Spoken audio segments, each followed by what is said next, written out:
আসসালামু আলাইকুম। পল্লবী মহিলা ডিগ্রি কলেজ, মিরপুর 12, ঢাকা 1216। আমি জুবাইদা সামিহা খাতুন, সহকারী অধ্যাপক। আজকে তোমাদেরকে গার্হস্থ্য অর্থনীতির দ্বিতীয় পত্রের 9ম অধ্যায়ের থেকে পড়াবো। এর আগে আমি এই 9ম অধ্যায়ের পাঠ 3 পর্যন্ত তোমাদের পড়িয়েছি, যেখানে আমরা যে জিনিসগুলো শিখেছিলাম আজকের পড়ার শেষে যদি সময় থাকে আমি ওটাকে আবার একটু রিপিট করার চেষ্টা করব। তাহলে আমরা চলে যাই এই অধ্যায়ের পাঠ 4-এ, যেখানে আমাদের যে খাদ্য উপাদানগুলো ছিল সেই উপাদানের দ্বিতীয়টা হচ্ছে প্রোটিন। প্রোটিনটা আসলে আমাদের একটা গ্রিক শব্দ। এই শব্দ থেকে কিন্তু প্রোটিন নামের যে উৎপত্তি হয়েছে সেটা হচ্ছে প্রোটিওস। প্রোটিওস থেকে প্রোটিন নামের উৎপত্তি হয়েছে। আসলে আমাদের দেহের যে পরিপুষ্টি, গঠন এবং পুনর্গঠনকারী যে রাসায়নিক মৌলিক উপাদানগুলো আছে তার মধ্যে প্রোটিন সর্বপ্রথম বলে এরূপ একটা নামকরণ কিন্তু হয়েছে। প্রোটিন ছাড়া জীবের অস্তিত্ব কল্পনা করা যায় না। প্রোটিন অ্যামাইনো অ্যাসিড দিয়ে সৃষ্টি একটা জটিল জৈব উপাদান। প্রোটিন ছাড়া কোনো কলা বা টিস্যু কিছুই বা গ্রন্থি এগুলো কিন্তু গঠন হবে না। আমাদের শরীরে আমরা যেটাকে মাংস বলি আসলে সেটা হচ্ছে প্রোটিন। আজ প্রোটিনের মূল যে কথা সেটা হচ্ছে তাকে আমরা রাসায়নিক কি জিনিস দিয়ে গঠিত সেটা আমাদের একটা জানার ব্যাপার আছে। এই রাসায়নিক গঠনটা প্রোটিন অণুকে সম্পূর্ণভাবে বিশ্লেষিত করলে কার্বন, হাইড্রোজেন এবং নাইট্রোজেন, অক্সিজেন ইত্যাদি পাওয়া যায়। তবে এই প্রোটিনেই কিন্তু নাইট্রোজেনটা পাওয়া যায়, অন্য উপাদানে এই নাইট্রোজেনটা তেমন নেই, এবং সেই ক্ষেত্রে এই প্রোটিনকেই কিন্তু নাইট্রোজেন জাতীয় খাবারও বলে। এছাড়া এতে কিন্তু সালফার থাকে, ফসফরাস থাকে, লৌহ থাকে। প্রোটিনের অণুতে এই সব মৌলগুলো অ্যামাইনো অ্যাসিড রূপে কিন্তু থাকে। অ্যামাইনো অ্যাসিড, এই অ্যামাইনো অ্যাসিড বিভিন্ন অনুপাতে একে অন্যের সাথে পেপটাইড বন্ধনী দিয়ে তৈরি হয়।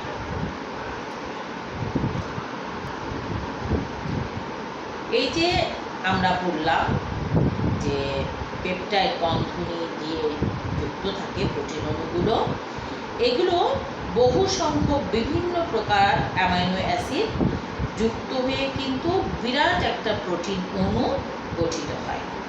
তাহলে আমরা কি বলতে পারি প্রোটিনের রাসায়নিক গঠন কি? প্রোটিনে কি কি থাকে? কার্বন, হাইড্রোজেন, নাইট্রোজেন এবং অক্সিজেন। এছাড়া যেগুলো থাকে সেগুলো হচ্ছে সালফার, ফসফরাস, লৌহ। কিন্তু এটাকে নাইট্রোজেন জাতীয় খাবারও বলা হয়। অনেক সময় ভাইভাতে বা জ্ঞানমূলক প্রশ্নে আসে যে নাইট্রোজেন যুক্ত খাবার কি, তখন বলতে হবে যে নাইট্রোজেন জাতীয় খাবার হচ্ছে প্রোটিন। এবার এই প্রোটিনের কিছু শ্রেণী বিভাগ আছে। দেখি আমরা শ্রেণী বিভাগটা একটু দেখি। শ্রেণী বিভাগে কি আছে? শ্রেণী বিভাগে প্রোটিনকে সাধারণত কিন্তু 2 ভাগে ভাগ করেছে। কি হিসাবে? উৎস অনুযায়ী। আমরা উৎস অনুযায়ী প্রোটিনকে 2 ভাগে ভাগ করতে পারি। এক হচ্ছে উদ্ভিজ প্রোটিন আর হচ্ছে প্রাণীজ প্রোটিন। উদ্ভিদ প্রোটিনটা কি? উদ্ভিজ উৎস থেকে যেসব প্রোটিন পাবো আমরা সেইগুলোকে আমরা উদ্ভিদ প্রোটিন বলব। যেমন বাদাম বা বিভিন্ন ধরনের ডাল, যেমন মুগ, মসুর, খেসারি, এই যত প্রকারের ডাল আছে আমরা সেই ডালেও এই প্রোটিনটা পাই। এবং সবচেয়ে বেশি কিন্তু আমরা পাই সিমের বীচি এবং তেল বীজ থেকে, যেটা আমরা বলতে পারি সরিষা, এটা তেল বীজ, তারপরে তিসা, এটা এরকম বেশ কিছু আছে, ওগুলা থেকে আমরা এই প্রোটিনটা পাই। কোন ধরনের প্রোটিন পাই? উদ্ভিদ জাতীয় প্রোটিন পাই। দ্বিতীয় হচ্ছে প্রাণীজ প্রোটিন। প্রাণীজের উৎস থেকে যে সমস্ত প্রোটিন পাবো সেটা তাহলে প্রাণীজ প্রোটিন হবে। যেমন আমরা মাছ পাই, মাংস পাই, এছাড়া দুধ, ডিম, পনির ইত্যাদি থেকেও এই প্রোটিনটা আমরা পেয়ে থাকি। এই পনিরটা কিন্তু আবার দুধ দিয়েই তৈরি হয়। দুধ আমরা জানি একটা আদর্শ খাদ্য, সব ধরনেরই আছে, শুধু কেবলমাত্র ভিটামিন সিটা এখানে পাওয়া যায় না। এই দুটো আমাদের ভাগ হয়েছে প্রোটিনের কিসের ভিত্তিতে? উৎস অনুযায়ী। এছাড়া প্রোটিনকে আমরা আরও 3টা ভাগে ভাগ করতে পারি, যেমন সরল প্রোটিন, যৌগিক প্রোটিন এবং উদ্ভূত প্রোটিন। আমরা সরল প্রোটিন বলতে বুঝি যে সকল প্রোটিনকে আদ্র বিশ্লেষণ করলে শুধু অ্যামাইনো অ্যাসিড পাওয়া যায়, সেগুলোকে সরল প্রোটিন বলে। ঠিক আছে? যেমন অ্যালবুমিন, গ্লোবিউল এবং গ্লুটেনিন এবং প্রোলেমিন। আমরা অ্যালবুমিনটা কোথায় পাই জানো? ডিমের সাদা অংশটা হচ্ছে অ্যালবুমিন। এটার মধ্যে সরল এক ধরনের প্রোটিন আছে যা খুব সহজেই হজম হয়। এর জন্য অসুস্থ মানুষদেরকে আমরা ডিম দিয়ে থাকি খাওয়ার জন্যে, এবং তারা সেটা গ্রহণ করলে তাড়াতাড়ি অনেকটা সুস্থ হয়ে যায়।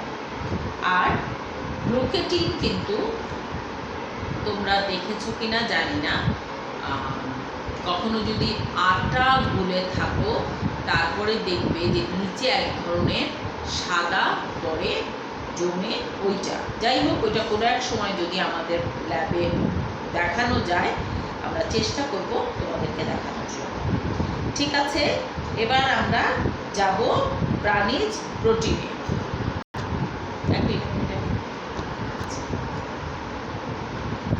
এবার আমরা যাব কোথায়? যৌগিক প্রোটিনে। আমরা তাহলে প্রথমে কি বলেছিলাম যে উদ্ভিদ উৎস থেকে দুটো, একটা হচ্ছে উৎস থেকে যে দুটো আমরা পেয়েছি তা ছিল উদ্ভিজ প্রোটিন এবং প্রাণীজ প্রোটিন। আর আমরা যে গুণগত বৈশিষ্ট্যের ভিত্তিতে যে আমরা প্রোটিনকে 3টা ভাগে ভাগ করেছি, তার মধ্যে প্রথম গুণগত প্রোটিন সরল প্রোটিন আমি তোমাদেরকে বললাম। এবার আসি আমরা যৌগিক প্রোটিনে। যৌগিক প্রোটিনটা আসলে কি? যে প্রোটিনকে আদ্র বিশ্লেষণ করলে অ্যামাইনো অ্যাসিড ছাড়াও অপ্রোটিন অংশ পাওয়া যায়, সেগুলোকে যৌগিক প্রোটিন বলে। তার মানে হচ্ছে যে প্রোটিনে কিন্তু শুধুমাত্র যে প্রয়োজনীয় জিনিস যেমন কার্বন, তারপরে হাইড্রোজেন, নাইট্রোজেন এবং অক্সিজেন, এই 4টা হচ্ছে যেখানে আছে সেটা হচ্ছে সরল প্রোটিন। আর যৌগিক প্রোটিন হচ্ছে এই 4টার সঙ্গে আবার আমরা যেমন ফসফরাস, তারপরে লৌহ, সালফার বলেছিলাম, সেগুলো যখন আমরা কোনো প্রোটিনকে আদ্র বিশ্লেষণ করে ভাঙলে আমরা তাদের অন্য কোনো প্রোটিন ছাড়া অন্য কোনো জিনিসের অস্তিত্ব পাই, সেই প্রোটিনটা হচ্ছে তোমার যৌগিক প্রোটিন। যেমন ফসফোলিপিড, নিউক্লিয়ন প্রোটিন এবং লাইপোপ্রোটিন বা গ্লাইকোপ্রোটিন। এই প্রোটিনগুলোতে কিন্তু শুধু প্রোটিন না, সরল প্রোটিন না, তার সাথে অন্য কোনো উপাদানে যুক্ত আছে। এরপরের হচ্ছে উদ্ভূত প্রোটিন। সরল এবং যৌগিক এই 2 ধরনের প্রোটিনের সংমিশ্রণে যখন কোনো প্রোটিন উদ্ভূত হবে তখন আমরা সেটাকে বলবো উদ্ভূত প্রোটিন। যেমন ধরো প্রোটিওজ বা পেপটোন বা পেপটাইড, এই ধরনের প্রোটিনগুলো তৈরি হবে। তাহলে আমরা বলতে পারি যে প্রোটিনটাকে উৎস হিসাবে 2টা, উদ্ভিদ এবং প্রাণীজ, আর গুণগত বৈশিষ্ট্যর ভিত্তিতে আমরা করতে পারি 3টা। একটা হচ্ছে সরল প্রোটিন, যেখানে আদ্র বিশ্লেষণ করলে আমরা শুধুমাত্র অ্যামাইনো অ্যাসিড পাবো। যৌগিক প্রোটিন, যেখানে শুধুমাত্র অ্যামাইনো অ্যাসিড না, তার সাথে আমরা অন্য কোনো উপাদানের উপস্থিতি পাবো। এবং উদ্ভূত প্রোটিন হবে সরল প্রোটিন এবং যৌগিক প্রোটিনের সংমিশ্রণে যখন কোনো প্রোটিন তৈরি হয় তখন সেটাকে বলবো আমরা উদ্ভূত প্রোটিন। প্রোটিনকে বিশ্লেষণ করলে অ্যামাইনো অ্যাসিড পাওয়া যায়, আর অ্যামাইনো অ্যাসিডের প্রয়োজনীয়তা অনুযায়ী একে দুই ভাগে আবার ভাগ করা হয়েছে। কি ভাগ করেছি আমরা জেনেছি সে দুটো ভাগ হচ্ছে অত্যাবশ্যকীয় অ্যামাইনো অ্যাসিড আর হচ্ছে অনাবশ্যকীয় অ্যামাইনো অ্যাসিড। অত্যাবশ্যকীয় অ্যামাইনো অ্যাসিড হচ্ছে যেই অ্যামাইনো অ্যাসিড আমাদের শরীরে খুবই প্রয়োজন, এটার অভাব হলে বড় ধরনের সমস্যা তৈরি হবে। আর অপ্রত্যাশিত যে অ্যামাইনো অ্যাসিড আছে সেটাও আমাদের শরীরের দরকার, তবে ওইটার তুলনায় অনেক কম। দেখো এই অত্যাবশ্যকীয় অ্যামাইনো অ্যাসিড আসলে কি? অনেকগুলো অ্যামাইনো অ্যাসিড আমাদের দেহে তৈরি করতে পারে না, তাই এদেরকে খাদ্যের মাধ্যমে দেহে সরবরাহ করতে হয়। আর এসব অ্যামাইনো অ্যাসিডকে অত্যাবশ্যকীয় অ্যামাইনো অ্যাসিড বলে। প্রাপ্তবয়স্কদের জন্য 8টি এবং শিশুদের বৃদ্ধির জন্য 10টি অত্যাবশ্যকীয় অ্যামাইনো অ্যাসিডের প্রয়োজন হয়। আমরা সেই অত্যাবশ্যকীয় অ্যামাইনো অ্যাসিডেরগুলো নাম জানতে পারব। এখন আমরা কি বললাম, যেই প্রোটিনগুলো আমাদের শরীর তৈরি করে না, অ্যামাইনো অ্যাসিড যেগুলো আমাদের শরীর তৈরি করছে না, সেই অ্যামাইনো অ্যাসিডগুলো হচ্ছে অত্যাবশ্যকীয় অ্যামাইনো অ্যাসিড। তার মানে প্রোটিনের ওই অংশটা অবশ্যই আমাদের জন্য খুবই অত্যন্ত জরুরি। আর কোনটা? যেই প্রোটিনগুলো আমাদের অত্যাবশ্যকীয় তার মধ্যে 8টা হচ্ছে বড়দের আর ছোটদের হচ্ছে 10টা। আর এই জিনিসগুলো কি দেখি আমরা। প্রথমেই হচ্ছে আইসোলিউসিন, তারপরে leucine, lysine, phenyl alanine, methionine, threonine, tryptophan, valine, arginine, histidine.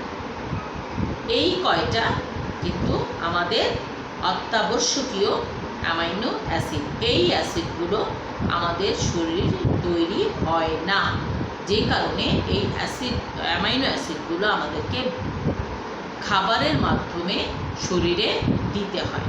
তাহলে এই 10টা কি রিপিট করি, এগুলো একদম মুখস্থ করে ফেলতে হবে। Isoleucine, leucine, lysine, phenyl alanine, methionine, threonine, tryptophan, valine, arginine এবং হিস্টিডিন। এই হচ্ছে 10টা।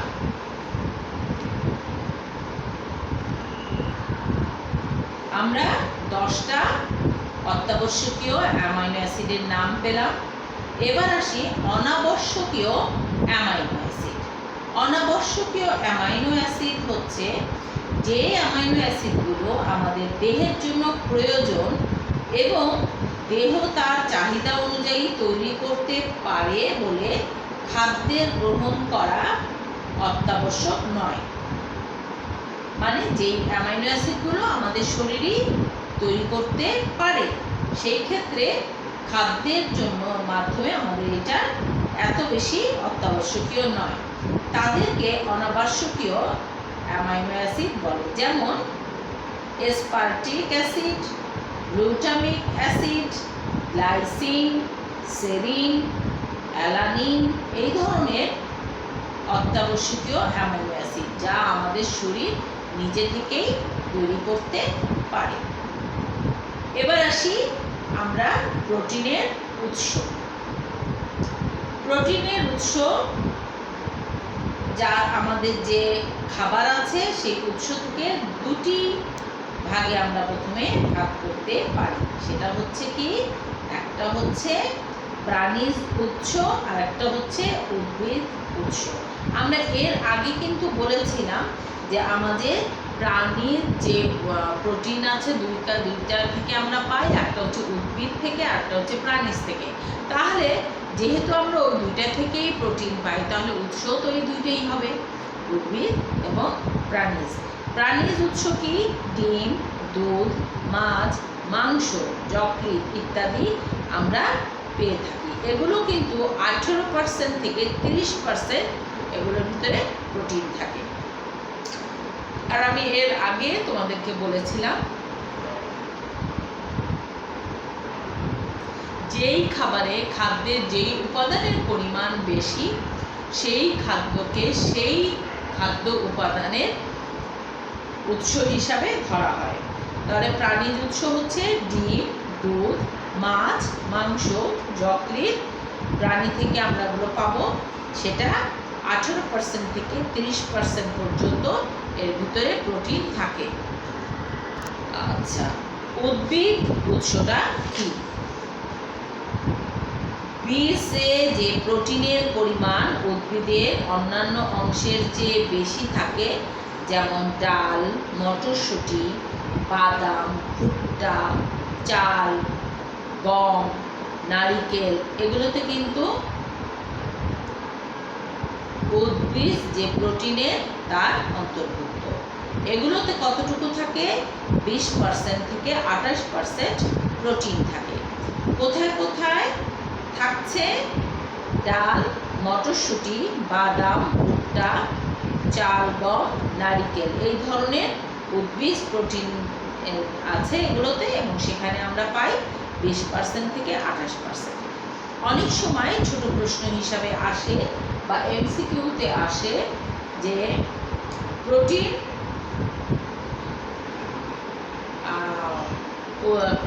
থেকে প্রাণীজ উৎস থেকে প্রোটিন কত পার্সেন্ট পাওয়া যায়।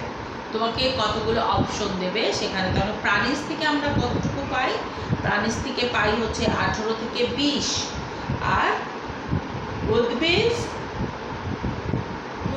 উদ্ভিদ যে উৎস আছে সেখান থেকে আমরা পাই হচ্ছে 20 থেকে 28। এই দুটো একটু পার্সেন্টেজ মনে রাখতে হবে, কারণ এমসিকিউতে এই প্রশ্নটা আসে। আচ্ছা, এখন আমরা দেখার চেষ্টা করি যে প্রোটিনের কাজ কি, প্রোটিন কি কি কাজ করে। আচ্ছা, এই যে প্রোটিনের কাজ, এই প্রোটিনের কাজ কিন্তু আমরা প্রথমেই হচ্ছে দেহের যে গঠন এবং বৃদ্ধি সাধন। দেহের গঠন এবং বৃদ্ধি সাধনের জন্য প্রোটিন খুবই প্রয়োজন। প্রোটিন দেহের বিভিন্ন অংশ গঠন করে। মানব দেহে পেশি, ত্বক, চুল, নখ, রক্ত, অস্থি, স্নায়ুতন্ত্র, এনজাইম, হরমোন ইত্যাদি যা আছে এই ভিন্ন ভিন্ন ধরনের প্রোটিন দিয়ে তৈরি। যেমন ত্বকের অস্থি বা যে বাহিরের স্তর, চুল এবং নখ, সেটা হচ্ছে কেরাটিন নামক প্রোটিন দিয়ে গঠিত। এছাড়া দীর্ঘদিন রোগে ভোগার পর সুস্থ হওয়ার সময়ে যে প্রোটিন দেহকোষের পুনর্গঠন এবং পুষ্টি সাধন করে। তাই দেখা যায় যে আমাদের দেহের যে স্বাভাবিক গঠন এবং বৃদ্ধি সাধন, এটা প্রোটিনের ভূমিকা একেবারেই অনস্বীকার্য। তুমি কোনো অবস্থাতেই অস্বীকার করতে পারবে না যে প্রোটিন তোমার দেহ গঠন এবং বৃদ্ধি সাধন করে থাকে। এই যে প্রোটিন আমাদের দেহের গঠন এবং বৃদ্ধি সাধন করে, এখানে একটা লাইন তোমাদেরকে আমি বলেছি, সেটা হচ্ছে যে ত্বকের যে গভীর স্তর যেমন চুল এবং নখ, এগুলো হচ্ছে কেরাটিন নামক প্রোটিন দিয়ে তৈরি। অর্থাৎ তোমরা এই কেরাটিন নামক প্রোটিনটাকে এবং নখ এবং চুলে একটু আন্ডারলাইন করে রাখো। এরপরে আসি দেহের ক্ষয়পূরণ ও রক্ষণাবেক্ষণ। দেহের যে আভ্যন্তরীণ কাজ এবং পরিশ্রমের ফলে অঙ্গ প্রত্যঙ্গের যে ক্ষয় হয়, সেই দেহ ত্বকের আভ্যন্তরীণ কোষ যে ক্ষয় হয়, সেখানে নতুন কোষ তৈরি করবে কে? প্রোটিন। এই রক্তের লোহিত কণিকার জীবনকাল কিন্তু 60 থেকে 120 দিন। সাধারণত বলা হয় যে 3 মাস পরে রক্ত দেয়া যেতে পারে। 3 মাস মানে কি? 3 মাস হচ্ছে 90 দিন, তার মানে 60 দিনের বেশি, আবার 120 দিনের কম। যারা শারীরিকভাবে সুস্থ, যারা খাওয়া দাওয়া ঠিক মতন করে, তাদের জন্য 3 মাস পরে দেয়া যেতে পারে। কিন্তু স্বাভাবিকভাবেই আমরা মনে করি যে 3 মাস না, 6 মাস পরে রক্ত দিলেই শরীরের রক্তের যে আছে হিমোগ্লোবিন, সেই জিনিসটা বা লোহিত কণিকা যেটা থাকে সেটা ঠিক মতন থাকে। আচ্ছা, এই যে কণিকা আছে, লোহিত কণিকা, যেটা হিমোগ্লোবিন তৈরিতে প্রোটিন সাহায্য করে, হরমোন, এনজাইম, এইগুলো নিয়মিত দেহতন্ত্র সচল রাখার কাজে ব্যবহৃত হচ্ছে। এগুলো তৈরিতে কিন্তু প্রোটিনের প্রয়োজন, এবং অগ্নিদগ্ধের অপারেশনে বা অন্য কোনো কারণে দেহের কোনো অঙ্গ ক্ষত হলে সেই স্থান রক্ত, মাংস, চামড়া ইত্যাদি দিয়ে যদি পূরণ করতে হয়, তাহলে এই প্রোটিনেরই প্রয়োজন হয়। এরকম নানা রকম প্রোটিন ক্ষয়পূরণ করে, দেহের রক্ষণাবেক্ষণ করে। তোমরা খেয়াল করেছো, অনেক সময় ছোটোবেলা পড়ে গিয়েছো বা ছোটো ভাই বোন পড়ে যায়, ক্ষত তৈরি হয়, অনেকটা মাংস উঠে গেছে, তারপরে আস্তে আস্তে দেখা যাচ্ছে যে সেটা পড়ছে এবং দাগ হয়তো থাকে কিন্তু মিলিয়ে যায় শরীরের সাথে, সেখানে গর্ত হয়ে থাকে না। তার মানে যে প্রোটিনটা নষ্ট হয়ে গিয়েছিল সেটা আস্তে আস্তে সে ঠিক করে ফেলতে পেরেছে। তাপ শক্তি উৎপাদন। 1 গ্রাম প্রোটিন থেকে 4 কিলো ক্যালোরি তাপ উৎপন্ন হয়। এটা আন্ডারলাইন করে রাখো, তার কারণ হচ্ছে এই প্রশ্নটা 1 নাম্বারের জন্য জ্ঞানমূলক, আবার ইয়াতেও চলে যেতে পারে, এমসিকিউতেও আসতে পারে।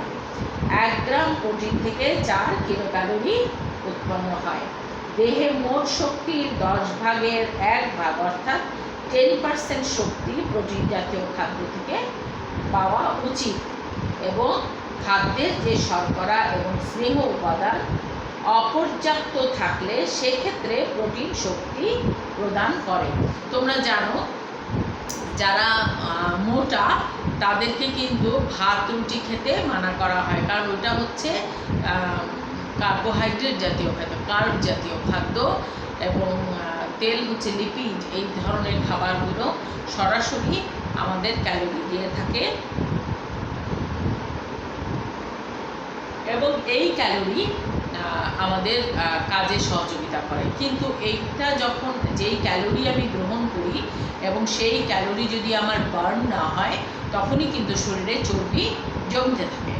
আর এই চর্বিটা সরানোর জন্য বলা হয় যে তুমি এই কার্ব জাতীয় খাবারগুলো খেও না, বা লিপিড জাতীয় খাবারগুলো খেও না। না খেলে কি হয়, তখন সেই বডির যে লিপিড আছে বা বডির যে কার্ব জাতীয় জিনিসগুলো আছে সেগুলো ক্ষয় হতে থাকে, এবং হওয়ার একটা পর্যায়ে যখন ওটাও আর শরীরে থাকে না, তখন প্রোটিন ভাঙা শুরু করে, এবং তখনই কিন্তু একজন মানুষ শুকাতে শুরু করে। তাহলে আমাদেরকে দেখলাম আমরা যে না, আমাদের প্রোটিনটাকে ক্ষয়পূরণ বৃদ্ধি সাধনের জন্য যেমন দরকার, আবার যদি কোনো কারণে আমার কার্ব জাতীয় বা লিপিড জাতীয় খাবার কম থাকে, তাহলে প্রোটিনটা ভেঙেও তাপশক্তি দিয়ে থাকে। এবার আসি দেহে রোগ প্রতিরোধ ক্ষমতা অর্জন। দেহে রোগ প্রতিরোধ ক্ষমতা অর্জনে কি থাকে, কি আমরা পাবো এখানে দেখো, রক্তরসে যে রক্তরস, সেখানে রোগ প্রতিরোধকারী জীবাণু ধ্বংসের জন্য অ্যান্টিজেন অ্যান্টিবডি প্রোটিন দিয়ে তৈরি হয়, এবং প্রোটিন রক্তরসের অ্যান্টিবডি তৈরি করে দেহে রোগ প্রতিরোধ শক্তি গড়ে তোলে। তাহলে কি হলো, আমাদের রোগ প্রতিরোধ ক্ষমতা অর্জনের জন্য প্রোটিন প্রয়োজন, যেখানে আমাদেরকে অ্যান্টিজেন অ্যান্টিবডি প্রোটিন দিয়েই তৈরি হবে, এবং এই অ্যান্টিজেন অ্যান্টিবডি আমাদের প্রোটিনের রক্তরসে মিশে অ্যান্টিবডি তৈরি করে রোগ প্রতিরোধ শক্তি গড়ে তোলে। এরপরে হচ্ছে মাতৃস্তনে দুগ্ধ তৈরিকরণ। মা যখন একটা সন্তান জন্ম দেন তখন তার দুধ খেয়েই 6 মাস শিশু তার অভাব পূরণ করে থাকে। তাহলে এই মাতৃদুগ্ধ প্রোটিন মাতৃস্তনের দুধ তৈরিতে সাহায্য করে। জন্মের পর 2 থেকে 3 মাস শিশুর একমাত্র খাদ্য হচ্ছে মায়ের দুধ। এটা পান করে শিশুর দৈহিক ও মানসিক বৃদ্ধি ঘটে। শিশুকে বুকের দুধ দেওয়ার সময় দুধ তৈরির জন্য যে পরিমাণ প্রোটিন দরকার, প্রসূতি মায়ের খাদ্যে সে পরিমাণ প্রোটিন থাকা প্রয়োজন। আমরা যদি সে পরিমাণ প্রোটিন তাকে না দিই, অন্য খাবার দিই, তাহলে কিন্তু দুধ তৈরি হবে না। তাহলে প্রোটিন জাতীয় খাবারের মাধ্যমে আমরা মাতৃদুগ্ধকে তৈরি করাবো, বাড়বে এবং আমাদের শিশু খেয়ে সুস্থ থাকবে। এবারে আসি আমরা প্রোটিনের অভাবজনিত অবস্থা কি। প্রোটিনের অভাবজনিত অবস্থা এবং সেটাকে আমরা কিভাবে প্রতিকার করব। শিশু থেকে বৃদ্ধি পর্যন্ত সকলের জন্যই কিন্তু প্রোটিন প্রয়োজন। প্রোটিনের অভাব হলে শিশুদের দেহের যে বৃদ্ধি তা ব্যাহত হয় এবং ওজন কমে যায়, হ্রাস পায় এবং মেজাজ খিটখিটে থাকে। একটা শিশুর বৃদ্ধি যদি ঠিক মতন হবে না, ওজন বাড়বে না, তখন সেই বাচ্চা কিন্তু মেজাজের খিটখিটি ভাবটা প্রকাশ করবে। যে এনজাইমের কথা বলেছিলাম, সেই এনজাইম ঠিক মতো নিঃসৃত হয় না, ফলে পরিপাক ও পরিশোষণ ব্যাহত হয়। তাহলে এনজাইম যদি ঠিক মতো নিঃসরণ না হবে তাহলে কি হবে? আমাদের পরিপাক এবং পরিশোষণও ব্যাহত হবে। দেহের রক্তে হিমোগ্লোবিনের অভাব ঘটে, ফলে অ্যানিমিয়া হয়। দেহের যে হিমোগ্লোবিন আছে সেটা তৈরি করে প্রোটিন, আর এই প্রোটিনের অভাব হলে হিমোগ্লোবিন তৈরি হবে না এবং সেই ক্ষেত্রে আমরা অ্যানিমিয়া মানে রক্ত স্বল্পতার রোগ দেখতে পাব। যকৃতের স্বাভাবিক কার্যক্রমের বিঘ্ন ঘটে, ফলে এর স্থানে স্থানে চর্বি জমে। তোমরা খেয়াল করেছো, অনেক সময় যখন কোরবানি হয় তখন দেখবে কিছু গরুর যে যকৃৎ আছে, কলিজি আর কি যেটাকে বলা হয়, সেখানে সাদা সাদা এক ধরনের জিনিস জমে থাকে। আসলে সেটা হচ্ছে যকৃতের চর্বি জমা, এবং এই চর্বিটা কিন্তু আমাদের মানবদেহের জন্য অত্যন্ত ক্ষতিকর একটা জিনিস। বয়স্কদের শোথ বা ইডিমা দেখা দেয়, ফলে হাত পায়ে পানি আসে, শরীর ফুলে যায় এবং হাঁটা চলার অসুবিধা হয়। তাহলে বয়স্কদের কি হচ্ছে? শোথ বা ইডিমা হবে। আর শিশুদের কোয়াশিয়ারকর বা ম্যারাসমাস নামক রোগ হবে। তাহলে প্রোটিনের আমরা 2 ধরনের রোগ বাচ্চাদের দেখব, একটা হচ্ছে কোয়াশিয়ারকর আর একটা ম্যারাসমাস। আর বয়স্কদের মাঝে দেখতে পারবো শোথ বা ইডিমা।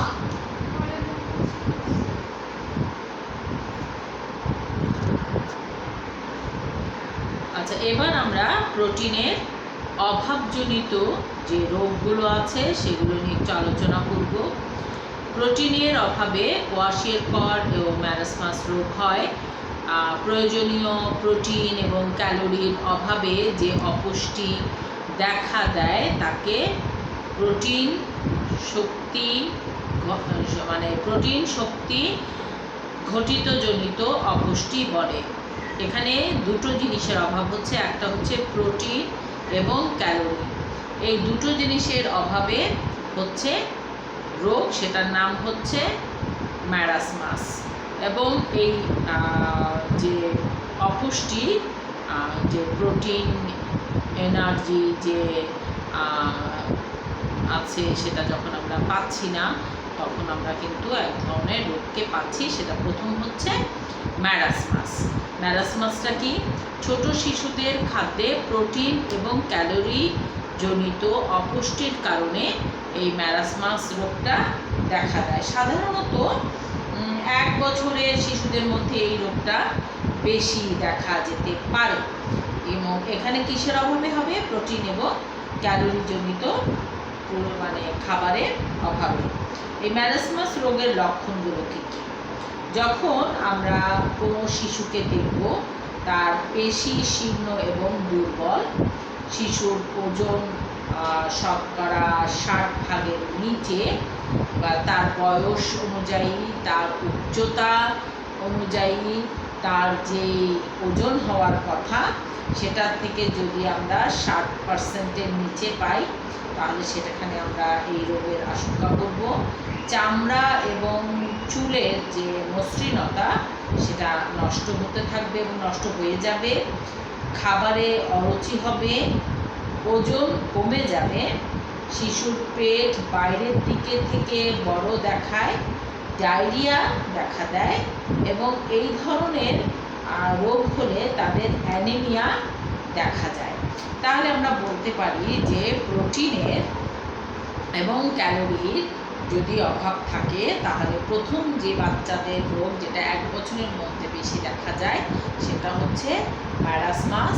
এবং ম্যারাসমাসের রোগের লক্ষণ হচ্ছে পেশি শীর্ণ, দুর্বল হয়ে যাওয়া, শিশুর ওজন শতকরা 60 ভাগের নিচে থাকা, চামড়া এবং চুলের মসৃণতা নষ্ট হয়ে যাওয়া, খাবারের অরুচি হবে, ওজন কমে যাবে, শিশুর পেট বাইরের দিক থেকে বড় মনে হবে এবং অ্যানিমিয়া দেখা দেবে। এই কয়টা লক্ষণ যখন আমরা কোনো শিশুর মাঝে দেখতে পাবো তখন আমরা বলবো যে তার ম্যারাসমাস হয়েছে। এবার আসি রোগের দ্বিতীয় রোগটা, সেটা হচ্ছে কোয়াশিয়রকর। কোয়াশিয়রকরটা কি? আমাদের আসলে ঘানা যে দেশীয় ছিল সেই ঘানা দেশীয় ভাষা থেকে এই কোয়াশিয়রকর শব্দটা উৎপত্তি হয়েছে। এর অর্থ হলো বঞ্চিত শিশু। অতি শৈশবে শিশু যখন মায়ের দুধ থেকে বঞ্চিত হয় এবং বাড়তি খাবারে প্রোটিনের অভাব ঘটে তখন এই ধরনের রোগ দেখা দেয়। এই কোয়াশিয়রকর রোগে কি হবে, কি লক্ষণ দেখে আমরা বুঝতে পারবো যে এর কোয়াশিয়রকর হয়েছে? যদি আমরা দেখি দেহের বৃদ্ধি বন্ধ হয়ে যায়, চামড়া খসখসে হয়ে ঝুলে পড়ে, পেশি যে আছে তার ক্ষয় হয় এবং ক্ষুধামন্দা দেখা দেয়, হাত পা ফুলে পানি জমে, শিশুকে উদাসীন ও দুর্দশাগ্রস্ত দেখায়, ত্বকের আবরণ ফেটে যায় এবং ক্ষত সৃষ্টি হয় এবং রোগ প্রতিরোধ ক্ষমতা কমে যায়। এই জিনিসগুলো যদি আমরা কারোর ভিতরে দেখি তাহলে আমরা দেখতে পাই যে কোয়াশিয়রকর রোগ হয়েছে বলে আমরা ধরে নিতে পারি। তো এই কোয়াশিয়রকর রোগের সবচেয়ে বড় যে ব্যাপারটা সেটা হচ্ছে কী কী লক্ষণ আমরা আরেকবার রিপিট করার চেষ্টা করি, মনে রাখার চেষ্টা করি। সেটা হচ্ছে দেহের বৃদ্ধি বন্ধ হয়ে যাওয়া, চামড়া খসখসে হয়ে ঝুলে পড়া, পেশির ক্ষয় হওয়া, ক্ষুধামন্দা দেখা দেয়া, হাত পা মুখে পানি জমে যাওয়া, শিশুকে উদাসীন এবং দুর্দশাগ্রস্ত দেখা, ত্বকের আবরণ ফেটে যাবে এবং ক্ষত সৃষ্টি হবে এবং রোগ প্রতিরোধ ক্ষমতা কমে যাবে। এই ধরনের যখন আমরা কোনো বাচ্চার ভেতরে দেখতে পাবো তখন আমরা বলবো যে তার কোয়াশিয়রকর হয়েছে। এরপরে আমরা যাচ্ছি এই যে প্রোটিন ক্যালোরির অভাবজনিত রোগ আমরা বললাম, এই ধরনের রোগ থেকে কিভাবে আমরা প্রতিকার পেতে পারি। এই ধরনের রোগ থেকে প্রতিকার পাওয়ার প্রথমই হচ্ছে ক্যালোরি সমৃদ্ধ এবং পুষ্টিকর খাবার অল্প পরিমাণে বারবার খেতে দিতে হবে। যেমন মাংস, ডিম, ডাল দিয়ে তৈরি নরম খিচুড়ি হতে পারে, বা বাচ্চা যেভাবে খেতে চায় তাকে সেভাবে খেতে দেওয়া যেতে পারে। তাহলে প্রথম আমরা দেখব যে ক্যালোরি সমৃদ্ধ এবং পুষ্টিকর খাবার অল্প পরিমাণে আস্তে আস্তে বাচ্চাকে খাওয়াতে হবে এবং সেইগুলো থেকে আমরা আস্তে আস্তে করে তাকে এই রোগগুলো থেকে উদ্ধার করার আমরা পাব। আমরা এবার আসি এখানে, এটা তো আমরা বললাম যে আমরা পুষ্টিকর খাবার দেব। শিশুকে মায়ের বুকের দুধ খাওয়াতে হবে। মা দুধটা যাতে ঠিক থাকে সেটা খেয়াল রেখে তার দুধটা বাচ্চাকে খাওয়াতে হবে। পানি শূন্যতা থাকলে শিশুকে পরিমাণ মতো খাবার স্যালাইন দিতে হবে। স্যালাইন দিলেই যে হবে তা কিন্তু না, সেটা পরিমাণ মতো দিতে হবে। খুব স্লোলি ডাক্তারের সঙ্গে পরামর্শ করে তাকে আস্তে আস্তে করে সেই পানির পরিমাণটাও বাড়াতে হবে। এরপরে আমরা দেখতে পাবো রোগের যে ধরন নির্ণয় করে সে অনুযায়ী চিকিৎসা দিতে হবে। আমরা ডাক্তার বা স্বাস্থ্যকর্মীর কাছ থেকে পরামর্শ নিয়ে তারপরে রোগীকে দেখিয়ে চিকিৎসক যেভাবে আমাদেরকে যেই অনুযায়ী বাচ্চাকে নির্ণয় করে যে বাচ্চাকে ওষুধগুলো দেবেন বা খাবারের চার্ট দেবেন সেইভাবে সেই বাচ্চার চিকিৎসা করতে হবে। এবং নিয়মিত শিশুর স্বাস্থ্য পরীক্ষা করতে হবে, বাদ দেওয়া যাবে না, স্বাস্থ্য পরীক্ষা করতে হবে। এরপরে আসি প্রোটিনের অভাবজনিত অবস্থা। প্রোটিনের অভাবজনিত অবস্থা যে তার প্রতিরোধ আমরা কি করব? আমরা গর্ভকালীনে যে স্বাস্থ্যসেবা নিশ্চিত করব। শিশুর জন্মের সাথে সাথে তাকে মায়ের যে শাল দুধ সেটা খাওয়াবো। নিয়মিত শিশুর ওজন নেব এবং গ্রোথ চার্ট সংরক্ষণ করব। শিশুকে সময় মতো সবগুলো টিকা দেব। ডায়রিয়ায় আক্রান্ত শিশুকে খাবার স্যালাইন খাওয়াবো এবং গর্ভবতী ও স্তন্যদানকারী যে মা, সেই মাকে শিশুর বিভিন্ন বয়সের খাবার সম্পর্কে শিক্ষাদান দেব এবং বিশুদ্ধ পানির যে সরবরাহ ও ব্যবহার তা আমরা নিশ্চিত করব।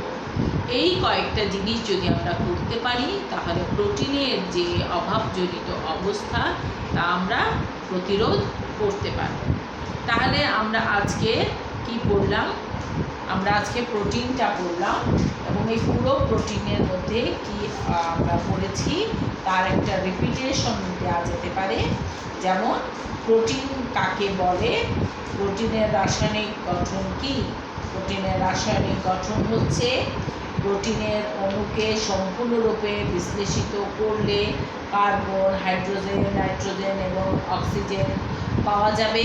এছাড়া আমরা সালফার, ফসফরাস, লৌহ পাবো এবং অ্যামাইনো অ্যাসিড, প্রয়োজনীয় অ্যামাইনো অ্যাসিড পাবো। দুই ধরনের অ্যামাইনো অ্যাসিড, একটা হচ্ছে অত্যাবশ্যকীয় অ্যামাইনো অ্যাসিড আর একটা হচ্ছে অনাবশ্যকীয় অ্যামাইনো অ্যাসিড। এরপরে এটা শ্রেণীবিভাগ করেছি আমরা, যেখানে আমরা পেয়েছি উৎস অনুযায়ী দুই ভাগে ভাগ করেছিলাম। একটা ছিল উদ্ভিদ প্রোটিন, একটা ছিল প্রাণীজ প্রোটিন। যেটা উদ্ভিদের থেকে পাই সেটা উদ্ভিদ প্রোটিন, যেমন ডাল, মসুর ডাল, খেসার ডাল হোক, বাদাম হোক, এই ধরনের। আর প্রাণীজ প্রোটিন যেটা প্রাণী থেকে আমরা পাই, যেমন মাছ, ডিম, দুধ, মাংস, এগুলো থেকে। আর গুণগত মানের ভিত্তিতে আমরা পেয়েছিলাম তিনটা। একটা ছিল সরল প্রোটিন, যা ভাঙলে আর বিশ্লেষণ করলে আমরা শুধু অ্যামাইনো অ্যাসিড পাই। যৌগিক প্রোটিন, যেটা ভাঙলে অ্যামাইনো অ্যাসিড ছাড়াও অন্য ধরনের উপাদান থাকে। এবং উদ্ভূত প্রোটিন, যেখানে এই সরল প্রোটিনের যৌগিক যে প্রোটিনটা আছে সেই যৌগিক দুটো প্রোটিনের সংমিশ্রণ হয়। এবং এই প্রোটিনের যে বিশ্লেষণ করলে আমরা যে অ্যামাইনো অ্যাসিডগুলো পাই সেটা দুই ধরনের। একটা হচ্ছে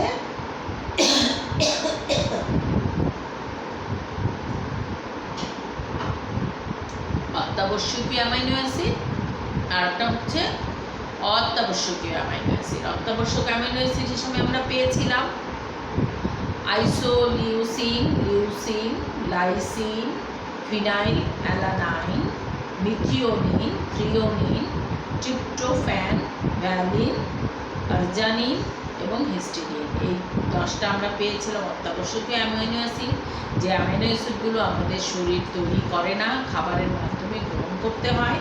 আর অনাবশ্যকীয় অ্যামাইনো অ্যাসিড, যেগুলো আমাদের শরীর নিজের থেকেই তৈরি করে, সেগুলো হচ্ছে অনাবশ্যকীয় অ্যামাইনো অ্যাসিড, যেমন অ্যাসপারটিক অ্যাসিড বা গ্লুটামিক অ্যাসিড বা গ্লাইসিন বা সেরিন বা অ্যালানিন, এই ধরনের যে আছে সেগুলো হচ্ছে অনাবশ্যকীয় অ্যামাইনো অ্যাসিড। অত্যাবশ্যকীয় অ্যামাইনো অ্যাসিড সম্বন্ধে আমরা জেনেছি যে বড়দের জন্য 8টা এবং শিশুদের জন্য 10টা। শেষের দুটো হচ্ছে মূলত শিশুদের জন্য, আর উপরের 8টা হচ্ছে বড়দের জন্য। এটার উৎস আমরা পেয়েছিলাম প্রাণীজ উৎস, পেয়েছি উদ্ভিদ উৎস, পেয়েছি প্রোটিনের কাজ, যা আমাদের ছিল যে প্রোটিন দেহের বৃদ্ধি এবং গঠন করে। তারপরে পেয়েছিলাম দেহের ক্ষয়পূরণ এবং রক্ষণাবেক্ষণ করে। পেয়েছি তাপশক্তি উৎপাদন করে, দেহের রোগ প্রতিরোধ ক্ষমতা অর্জন করে এবং মাতৃদুগ্ধ তৈরিতে এই প্রোটিন কাজ করে। আমরা পেয়েছি প্রোটিনের অভাবজনিত অবস্থা কী ধরনের হতে পারে। সেই অভাবগুলোকে আমরা পেয়েছি যে শিশু থেকে যখন বৃদ্ধ পর্যন্ত যে প্রোটিনের প্রয়োজন, সেই প্রোটিনের অভাব হলে কী হতে পারে। শিশুদের দেহের বৃদ্ধি ব্যাহত হতে পারে, ওজন কমে যেতে পারে, মেজাজ খিটখিটে হতে পারে। তারপরে অ্যামাইনো অ্যাসিড ঠিকমতো নিঃসৃত না হলে পরিপাক এবং পরিশোষণে ব্যাহত হবে, দেহের রক্তে হিমোগ্লোবিনের অভাব ঘটবে, ফলে অ্যানিমিয়া হবে, রক্ত স্বল্পতা হবে, যকৃতের স্বাভাবিক কার্যক্রম বিঘ্ন ঘটবে, ফলে এর স্থানে স্থানে চর্বি জমে যাবে, বয়স্কদের শোথ এবং ইডিমা হবে এবং এতে পায়ে পানি আসবে, শরীর ফুলে যাবে, হাঁটা চলার অসুবিধা হবে এবং শিশুদের কোয়াশিয়রকর এবং ম্যারাসমাস হবে।